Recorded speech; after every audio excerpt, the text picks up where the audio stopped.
Welcome to my new channel, episode number 2, 0 subscribers yet. And I want to cover the pitching, the acquisition, and what I thought. Now I'm going to cover the hitting.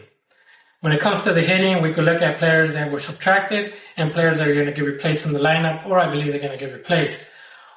The players that are gone: Pete Alonso, Brandon Nimmo, Jeff McNeil, Starling Marte. The reason I added Starling Marte is because he was doing good at the end. And Tyrone Taylor, which I believe is going to get subbed eventually for Carson Bench. I did not add Cedric Mullins, even though it would have been worse or equivalent to Tyrone Taylor. At the same time, some of his average was with the Baltimore Orioles. The new acquisitions: Bo Bichette, Jorge Polanco, Marcus Semien, and Luis Roberts, with the rookie prospect of Carson Bench. The players that stayed batted .262. With the new players that the Mets acquired, they're batting .262. With the players that are gone, the Mets batted .259. It's only a .003, or .003, but still a little bit of upgrade on the average.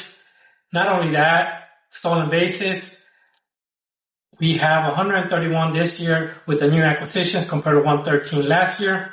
The strikeouts went from 827 this year to what we had before, 951. But you have to remember, Carson Bench stats are 0 right now. Now, when it comes to our power, our home runs, it didn't take that much of a decline. We went from 189 to 176. Once again, Carson Bench is not added, because most of our home runs and most of our hitting got spread.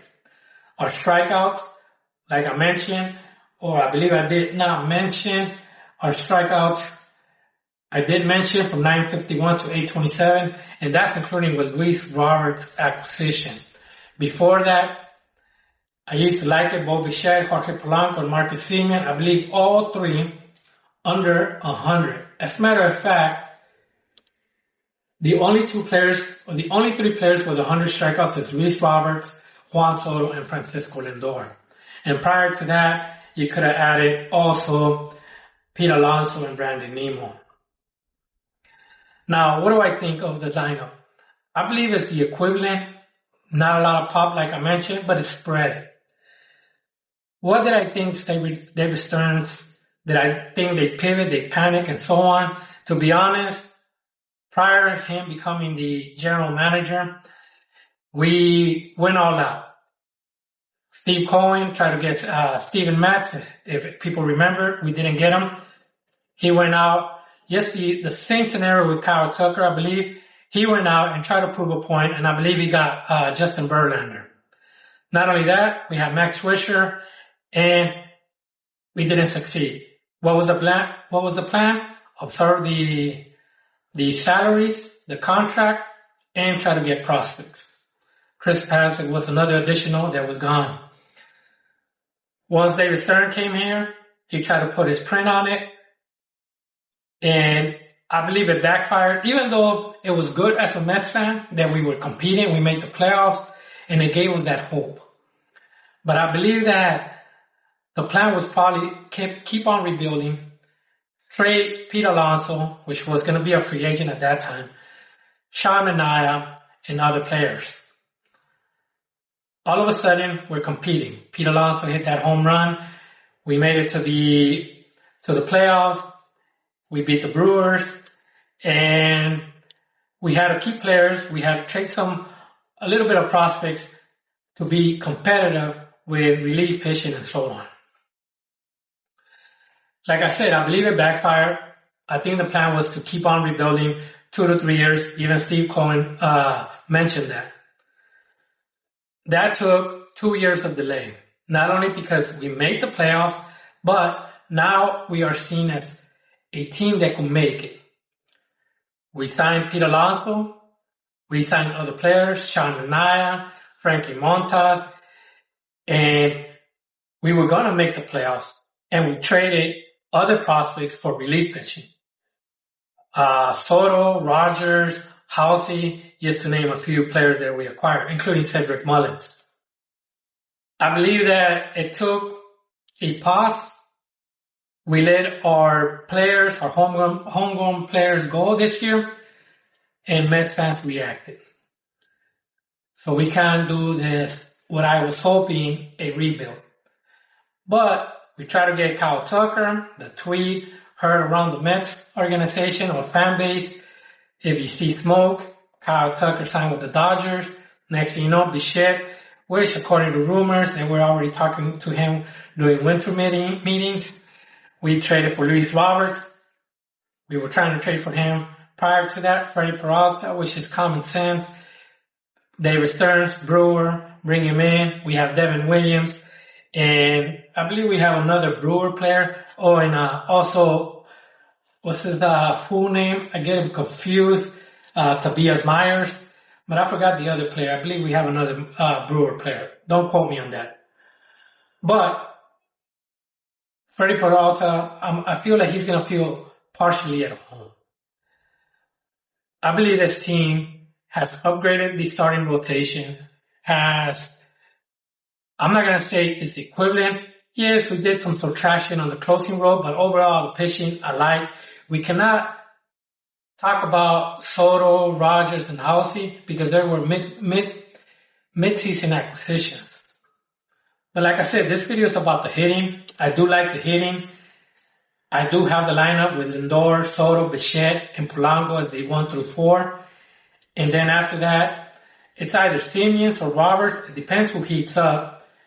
We'll say Simeon at the beginning, Beatty, Alvarez, and then I have bench and Roberts. The reason for that is because I want to have the switch lefty, righty, switch, right, lefty, righty, lefty, and righty, instead of having two righties at one point. I do like our bench. Do I think that some of the players might get traded? I do believe so. I believe right now the odd man out is Vientos. But if Carson Bench doesn't pan out, I believe that they might put Roberts in center and put Beatty in left and Vientos as a DH or as a first baseman. And they might give more time for Carson Bench. Once again, I do believe that this team is better. I believe our bench is better. Last year, we relied on certain players used to be DHs, Winker, Marte. Now, there's more flexibility. I think that's another thing that it goes beyond people's head that when David Stearns wanted flexibility, they assume only position players, but also the DH role. We needed somebody not only to be a DH. We have flexibility. We also have Mauricio. We have the catcher. We have other players that could also alternate on the bench. And that's all I got. I do think this team is the equivalent or better in our hitting and on the pitching better. Hopefully the players that were injured last year at the beginning, they pan out better this year. We have players that could go to the bullpen. We have players that could pitch more innings. I believe that Peterson is not going to be relied 8-9 innings. He's going to, he only got one complete game, but maybe 6 and 7. Now that we have a decent bullpen and we have players that could go to the bullpen and help. Another thing that I covered in my other video is that our series on the first quarter, we have 5 series of 6 or more games consecutive, meaning our rotation is gonna take a toll. Our hitting, we have to have our bench players ready to play. And that's another thing about the DH role that is gonna help this year. Now, who do I think is gonna rise up and who's gonna take a dip this season? I think that Beatty and Alvarez are gonna be better. I believe that Lindor is gonna take a minor dip. Polanco, another dip. Maybe because of the team. I'm not sure of the stadiums. I believe Seattle's also a big stadium, but still I believe that the Mets, especially with the National League, is different. And that's all I got. Luis Roberts, what do I think about Luis Roberts' acquisition? I didn't like the average. I don't like a lot of things. But at the same time, who was going to play over there? I believe it was going to be Brett Beatty. But having a veteran. And another thing that I like about these acquisitions that we got is that, yes, they're short contracts, but some of these players are playing for a new contract. We could say Bo Bichette, he could opt out. He has to play better. Reese Roberts next year, Simeon as well, they have to play better. And other players will say Freddie Peralta, they don't want to give him an extension on the pitching. And I forgot what other player is a free agent that they're going to try to be better and to get that extra contract. And I believe that's going to help. Maybe Pete Alonso, as we could see, he opted out. He saw that he did good, and he opted out and got a contract that he wanted with the Baltimore Orioles. Anyways, this is all I got. Hopefully you like my video. Subscribe if you're a Mets fan, a baseball fan. I believe that this channel is going to be baseball and MLB, hopefully. But I enjoy baseball. I love baseball. I live in the Philippines. I wake up early to watch the Mets. I have T-Mobile. I watch most of the games. I have the TV that I watch all the games as well. I'm a diehard Mets fan. I love the Mets. Thank you.